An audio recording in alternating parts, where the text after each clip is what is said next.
This is my pasta fresca. I've had this machine for about a year and I use it twice a week religiously because I teach classes, and I make anywhere from 3 to 5 batches of dough each time I use it. So it's getting a lot of use, probably a little more than typical home use, but it's a workhorse. It absolutely does a beautiful job. And I wanted to make a little video just showing you how I clean it. And I'll do another one showing you how I set it up, which will probably be before this one.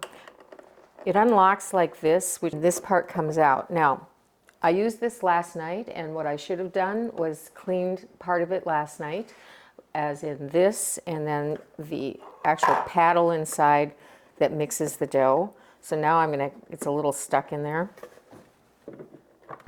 Got it. Okay. So you see there's actual pasta dough that was making it stick. So what I should have done last night was taken off these pieces of dough and washed this. And I always try to kind of avoid the water around this metal thing, but I clean it up very well. And what I don't want to get a lot of water on, I just use a damp microfiber cloth.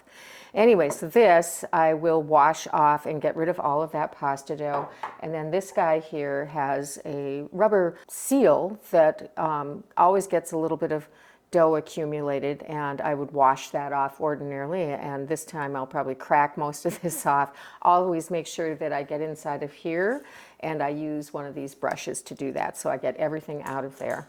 So that should have happened last night, but it's going to happen today. Now the rest of the machine I do let sit overnight because the dough dries and gets hard, and then I can just basically use a brush to brush it off. And I have this little tool that's made by Dream Farm that can scrape it. It's plastic, so it's not going to damage anything.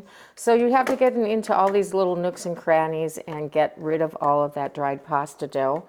And then in this little part here where this fits in, which turns everything, I use, again, this little brush, and I make sure I get all of that dried pasta dough out of there.